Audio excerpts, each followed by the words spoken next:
ABP நாடு நேயர்களுக்கு வணக்கம். நான் சாய் ஜெகதீஷ். பிரதமர், முதலமைச்சர், மத்திய மாநில அமைச்சர்கள்னு ஊழல் உள்ளிட்ட கடுமையான குற்றச்சாட்டுகளில் கைது செய்யப்பட்டு தொடர்ச்சியாக 30 நாட்கள் சிறையில் இருந்தால் அவங்களுடைய பதவியே பறிக்க போறாங்கன்னு சொன்னா நீங்க நம்புவீங்களா? ஆச்சி கொழுக்கட்டை மாவு வந்தாச்சு. ஆச்சி கொழுக்கட்டை மாவிற்கு கொழுக்கட்டை அச்சை கேட்டு வாங்குங்கள். ஆமாங்க, அது தொடர்பான ஒரு மசோதாவை தான் மக்களவையில் மத்திய உள்துறை அமைச்சர் அமித்ஷா தாக்கல் செஞ்சிருக்கிறாரு. இந்த மசோதாவை பாஜக அரசு கொண்டு வந்ததற்கான நோக்கம் என்ன, இந்த மசோதாவில் என்னென்னலாம் இருக்குது, தமிழ்நாடு முதலமைச்சர் மு.க.ஸ்டாலின் உள்ளிட்ட எதிர்க்கட்சி தலைவர்கள் இந்த மசோதாவை ஏன் இவ்வளோ தீவிரமாக எதிர்க்கிறாங்க அப்படின்றத இந்த வீடியோவில் பார்க்கலாம். இந்தியாவை பொறுத்த வரைக்கும் குற்ற வழக்கில் ஒரு முதலமைச்சரோ இல்லை மத்திய மாநில அமைச்சர்களோ கைது செய்யப்படுறாங்கன்னு வச்சுக்கோங்களேன், அவங்க எந்த பதவியில் இருந்தாங்களோ அதே பதவியிலேயே தொடரலாம். இதுக்கு ஒரு நல்ல எக்ஸாம்பிள் சொல்லணும்னா, டெல்லியோட முதலமைச்சராக இருந்த அரவிந்த் கெஜ்ரிவால் ஒரு குற்றச்சாட்டின் பெயரால் கைது செய்யப்பட்டு சிறையில் இருந்தார். அதே மாதிரி தமிழ்நாட்டில் திமுக அரசின் அமைச்சராக இருந்த செந்தில் பாலாஜியும் மதுபான ஊழல் வழக்கில் கைது செய்யப்பட்டு சிறையில் இருந்தாங்க. இவங்க 2 பேருமே குற்றச்சாட்டின் அடிப்படையில் கைது செய்யப்பட்டு சிறையில் இருந்தாலுமே இவங்களுடைய பதவி அப்படியே தான் இருந்துச்சு. இவங்களுடைய பதவி பறிக்கப்படலை.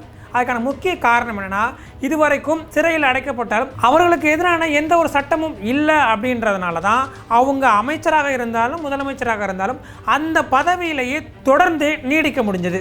இந்த நிலையில தான் இதை எப்படியாவது மாற்றணும் அப்படின்ற ஒரு நோக்கத்தோட மத்திய பாஜக அரசு மக்களவையில் ஒரு மசோதாவை கொண்டு வந்திருக்கிறாங்க. 130வது திருத்த அரசியலமைப்பு மசோதா மத்திய அரசு மக்களவையில் தாக்கல் செஞ்சிருக்கிறாங்க.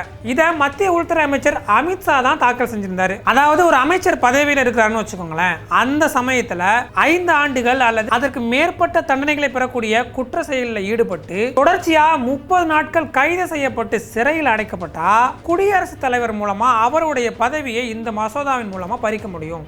அமைச்சர்கள் மட்டும் இல்லைங்க, இந்தியாவின் உச்சபட்ச பதவியா இருக்கக்கூடிய பிரதமர், முதலமைச்சர்கள்னு ஏன் யூனியன் பிரதேசங்களில் இருக்கக்கூடிய அமைச்சர்கள் வரைக்கும் ஏதாவது ஒரு குற்ற செயல்களில் ஈடுபட்டு அது தொடர்பாக 30 நாட்கள் தொடர்ந்து காவலில் வைக்கப்பட்டாலே அவங்களுடைய பதவியை 31வது நாள் நீக்கிடுவாங்க. பிரதமர் மற்றும் அமைச்சர்களோட நியமனம் மற்றும் பொறுப்பு தொடர்பாக பேசக்கூடிய அரசியலமைப்பின் 75வது பிரிவிலையும் இந்த மசோதாவின் மூலமா மாற்றங்களை செய்ய முடியும். இப்போதைக்கு இந்த மசோதா ஜாயிண்ட் பார்லிமெண்டரி கமிட்டிக்கு அனுப்பப்பட்டிருக்கு.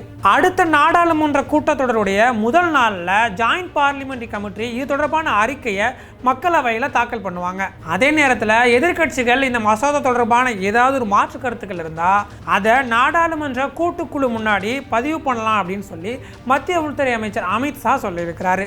இப்படி இவ்வளவு விஷயங்கள் அடக்கி இந்த மசோதாவை உள்துறை அமைச்சர் அமித்ஷா தாக்கல் செய்யும் போது எதிர்க்கட்சிகள் கடுமையான அமளியில் ஈடுபட்டாங்க.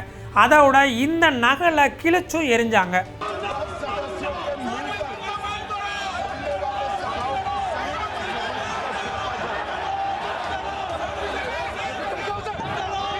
எதிர்க்கட்சிகள் வைக்கிற முக்கிய குற்றச்சாட்டுகள் என்னன்னா, அரசியல் பழிவாங்கலின் பெயரால் எதிர்க்கட்சியைச் சேர்ந்த தலைவர்களை தொடர்ந்து பாஜக அரசு கைது செய்து, இப்படி இந்த சட்டம் கொண்டு வரப்பட்டா அதை முழுக்க தங்களுக்கு சாதகமாக பாஜக பயன்படுத்திக் கொள்ளும். ஆகவே இந்த மசோதாவை நாங்கள் முழுமையாக எதிர்க்கிறோம் அப்படின்னு சொல்லி இந்தியா கூட்டணியில் உள்ள எல்லா கட்சிகளும் போர்க்கொடி தூக்க ஆரம்பிச்சிருக்கிறாங்க.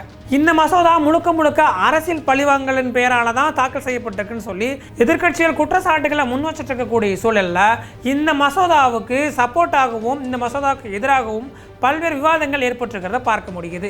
இதுல இனி என்ன நடக்குது அப்படின்றத பொறுத்திருந்து பார்க்கலாம். ஆச்சி கொழுக்கட்டை மாவு வந்தாச்சு.